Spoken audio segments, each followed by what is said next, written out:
All right, welcome back. This is going to be a review of the paradox of free will, where we lay out the main problem or puzzle or paradox that arises from free will and determinism and some of the main options in the free will debate.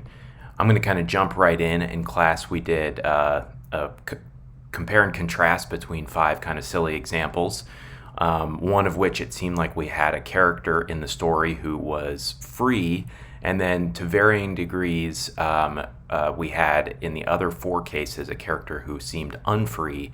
And in discussion, what emerged was that the reason that kept reappearing for why the character in the 4 unfree cases was free had something to do with the fact that he didn't possess the ability to do otherwise.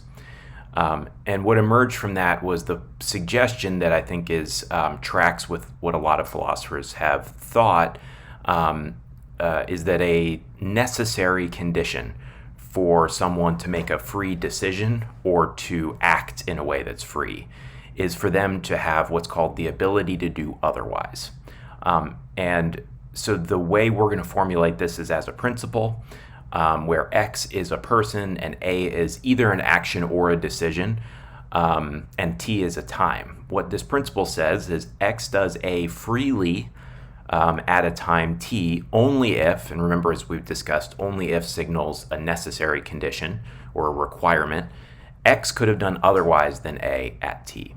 So what this expresses for us is that in order for us to, say, be free when we go to class, or be free when we choose to go to University of Central Florida as opposed to somewhere else, a basic requirement is that it had better be true that we could have, say, not gone to class, or, say, gone to some other university in those 2 cases.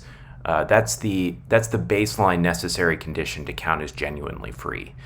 Conversely, if somebody has to do what they're doing, if somebody only has one possible future before them, that's a clear sense in which they are thereby unfree.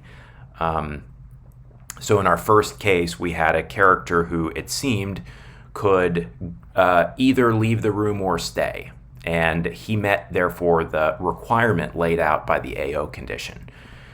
In the 5th case, by contrast, we had a guy who was being mind-controlled, and both his actions and his decisions were being caused by factors outside his control, namely by the mad scientist.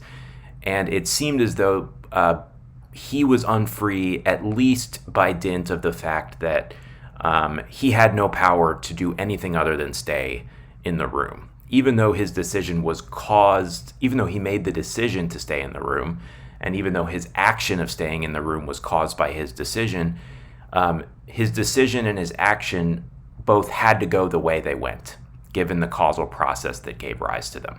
He, in other words, had no ability to do anything other than what he did. And that seems to explain kind of nicely why he was not free. One thing to note about the ability to do otherwise condition is it doesn't give us a theory of freedom. A theory of freedom would be a set of conditions that are each necessary and together enough or sufficient for someone to count as free. And what the ability to do otherwise condition tells us is not that having the ability to do otherwise is enough all on its own for freedom. In fact, we'll talk about later why that is not the case. But it is a necessary condition. You have to have the ability to do otherwise if you're going to count as free. Part of the reason for that, also we can motivate that independently by appealing to the fact that the free will we care about in this discussion is the sort of free will that is bound up with moral responsibility for behavior. And the thought is, well, in order to be responsible for what you do, you have to have been able to do something else. It has to have been within your power to avoid, say, stealing. In order for us to say you were free in a way that mattered for responsibility, say for punishment, it has to be true that you could have not stolen at some point. If you were coerced into stealing, if you couldn't have avoided stealing because you have a compulsion, that tends to mitigate your responsibility. So all of that is support for the AO condition. The main thing that we have to understand the paradox of free will is determinism. Really briefly, we formulated determinism with some precision using this idea of the state of the world at a time. And you can think of the state of the world at a time as a complete list of all the physical objects that exist at that time and all of the physical properties of those objects. So, of course, the state of the world at, say, this moment in time is going to be a very, very long list that none of us could ever comprehend. If there were an omniscient being, though, that is one that's all-knowing, that being would know all of the items on the list that is the state of the world at any given time.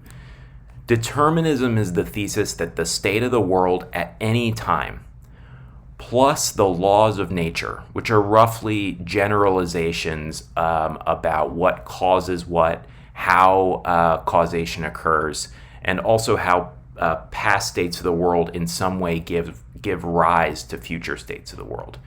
Determinism says that the state of the world at any given time, plus the laws of nature, necessitates a single, unique future state of the world. So in other words, determinism says that the relationship between the state of the world at one time and the state of the world at the next time is a deterministic function. If you plug in one state of the world and hold the laws of nature fixed, there's only one possible state of the world that could result. One thing that we discussed is if determinism is true, then it is not just the case that the state of the world at any given time uniquely guarantees another state of the world at just the next moment, but you can iterate the process, and what you end up with is that the state of the world at any time guarantees a single unique future state of the world at any given point in the future. So if you plug in the state of the world 60 million years ago and hold fixed the laws of nature, there's only going to be one possible future that could result from the long subsequent process of history unfolding. In other words, history could have only unfolded exactly the way it did if we hold fixed the first state and the laws. For example, if, as I'm hoping, your present love of philosophy is part of the present state of the world, then what determinism implies is that if we rolled back time to 60 million years ago and press play and let things unfold, they would unfold in precisely the same way that would eventually lead to you once again loving philosophy. And we could do that a million times, the rollback and play, and we would always get you loving philosophy. The slogan version of determinism is same past, same future. One thing to note, of course, is that it is consistent with determinism that had there been a different past state of the world, there could then have been a different future. Just as you can plug in a different input into a function and get a different output, so too you could plug in a different past and get a different future. What determinism prohibits is plugging in precisely the same input and having, say, two possible outputs. That is inconsistent with determinism. We can now state the paradox of free will, which is about the relationship between freedom and determinism. The paradox is a set of propositions. The first proposition says, we have free will. The second proposition says, if determinism is true, then we have no free will. And the third says, if determinism is false, then we have no free will. So what is a paradox? Why am I calling this a paradox? Well, a paradox is a set of propositions that are individually plausible, but jointly logically inconsistent. That feeling of like head explosion that you get when you encounter a philosophical paradox or puzzle is that you're being pushed rationally in two directions. On the one hand, when you consider each proposition on its own, you're like, oh, that seems true. But then when you put them together and hold them up before you all at once, you see, oh, they can't all be true together. That is, they're inconsistent. So you both want to accept them all, but you can't. And that's the feeling of tension of a paradox. In order to show that this is a paradox, we need to explain first then why each of these is at least initially plausible, and then we'll just briefly walk through why they're inconsistent. It seems like we have free will. Now, this is not to say that we're always free. Sometimes people are not free. There are people currently in prison. Whatever we say about what free will is, clearly those people are paradigm cases of people who aren't free. They literally can't leave a jail cell. But it seems as though it has to be the case that at least sometimes we have free will. Here's Peter Van Inwagen, who we read.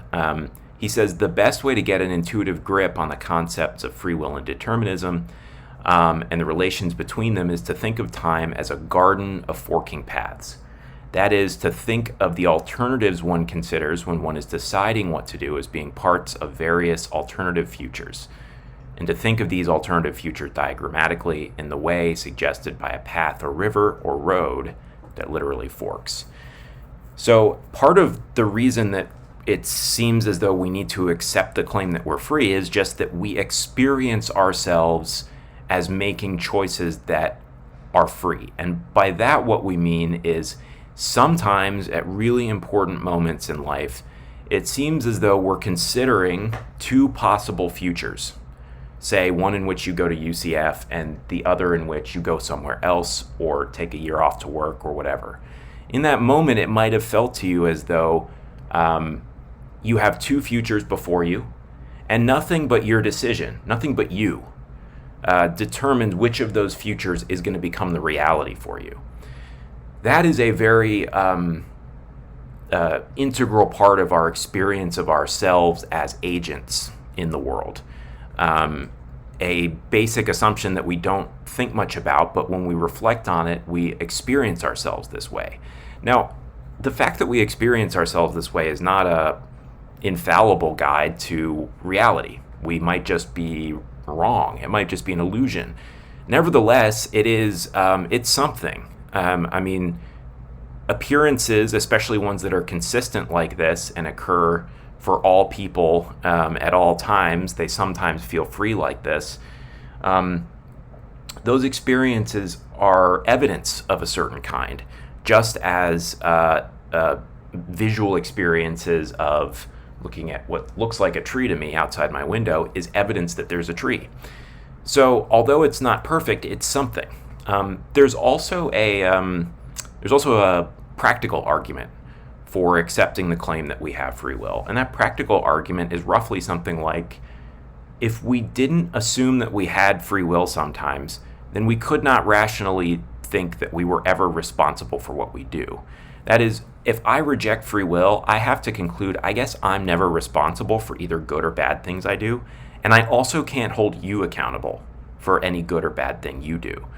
Why? Well, because in order to be responsible, it has to be the case, as I mentioned earlier, that it is in some sense under your control what you do. This is part of why in the law we have different sentences for different kinds of motivations and different kinds of reasoning processes that lead up to an action. Somebody who commits an involuntary and accidental manslaughter is treated very differently under the law than somebody who does a sort of premeditated murder with a bad heart, so to speak. And one way to explain why we react differently in the law is that there's an underlying non-legal justification for that difference in reaction, which is something like the person who does the premeditation, we think, is more responsible because they're more free. They had options before them and they actively chose one rather than the other, whereas in certain cases at least, involuntary manslaughter, sometimes it's the result of a negligence on the part of somebody, sometimes it's not, and we still look at that and say, well, you did kill somebody, but you weren't as responsible, of course, as the person who sought out the killing and planned it. The second proposition is that if determinism is true, then we have no free will. We are going to talk more in the next video about that, and we spent a whole day on giving a robust defense of both 2 and 3. For now, what's important is just the following thought. It seems as though determinism, if true, would undermine freedom. Why? Well, if determinism is true, then it just seems as though no one could have ever done anything other than what they actually do. In other words, if determinism is true, there's only one path before us at any given moment, despite the appearances. Why? Well, because the state of the world at, 50 years ago guaranteed that there was just going to be one possible future before me 10 minutes from now. If it were otherwise, then determinism would be false. So that seems to suggest I don't actually have the ability to do otherwise. If I don't actually have the ability to do otherwise, then I'm not free. Very roughly, that's going to be the argument that we'll try to make more precise for F2 next time. But it's enough to see that F2 is plausible initially. If determinism is true, then the timeline of the world when you're making an important decision looks like this. There are no branches, even if it seemed to you at a time that there were.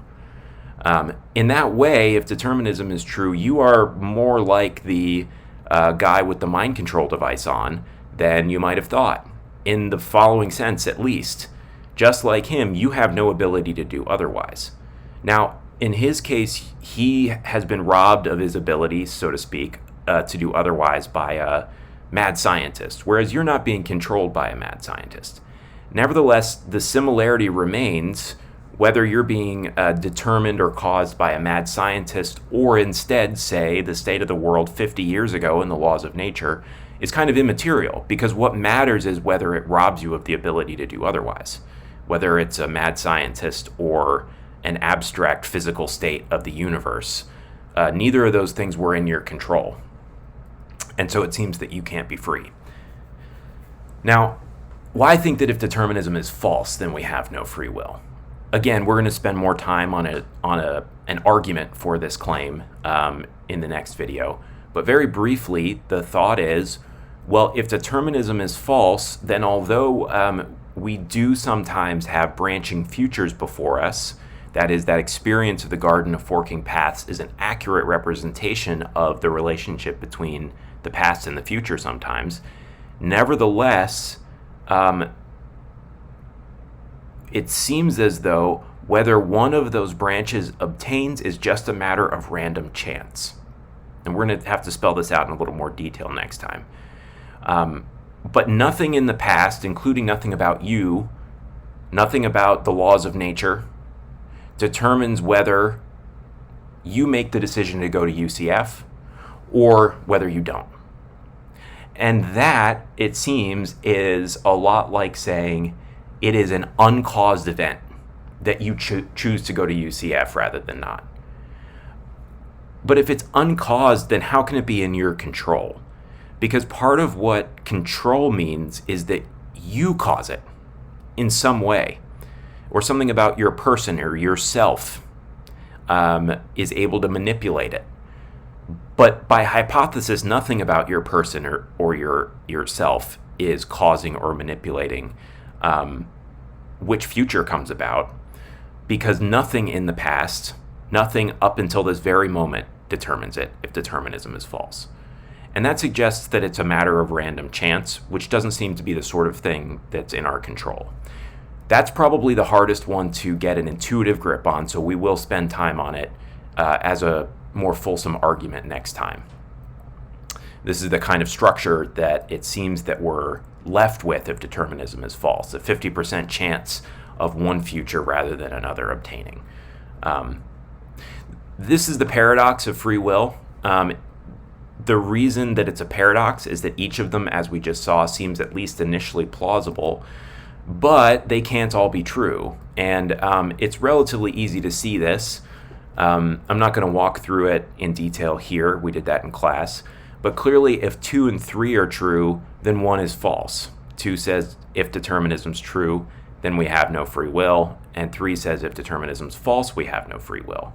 But assuming that determinism is either true or false, it follows that we have no free will. We could, if we wanted to, walk through the details by covering up one of the others and showing that the other 2 remaining propositions jointly entail the falsity of the one that we're covering up. I invite you to do that on your own. I promise you that 1 through 3 are indeed inconsistent. You can't accept them all. So we're left then with the following. we want to accept all three, but we can't. A solution to the paradox would be a view that, or a claim that one of these is false, and ideally some reasoning for why it has to be false. And also the meeting of the motivations for its truth and explaining why those motivations fail, why that proposition actually is less plausible than it seems. These solutions to the problem of free will, or the paradox of free will, can also be thought of first and foremost as being categorized in terms of how they answer the following question. Is determinism or is it not compatible with freedom? Incompatibilists say no. Determinism is not compatible with freedom. That is determinism's truth. Compatibilists say yes. Determinism is consistent with the existence of free will. Among incompatibilists, there are what are known as libertarian incompatibilists.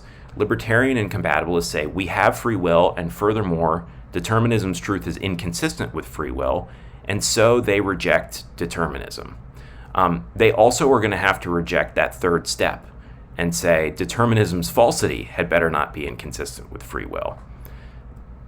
Compatibilists will reject the second step and accept the first and the third. They'll say we have free will. Determinism also usually they'll say is true, and the two are compatible with each other. They also typically will go on to say determinism's falsity is the real threat to freedom, and so they'll accept the third step. And then finally, we'll discuss hard incompatibilism. Hard incompatibilists say determinism and freedom are incompatible with one another, and determinism's falsity is also incompatible with free will, and so there's no free will. That's the kind of scope of options in the free will debate, and in the next video we will discuss steps 2 and 3 in more detail. We'll give a more fulsome argument for 2 and then a more fulsome argument for 3.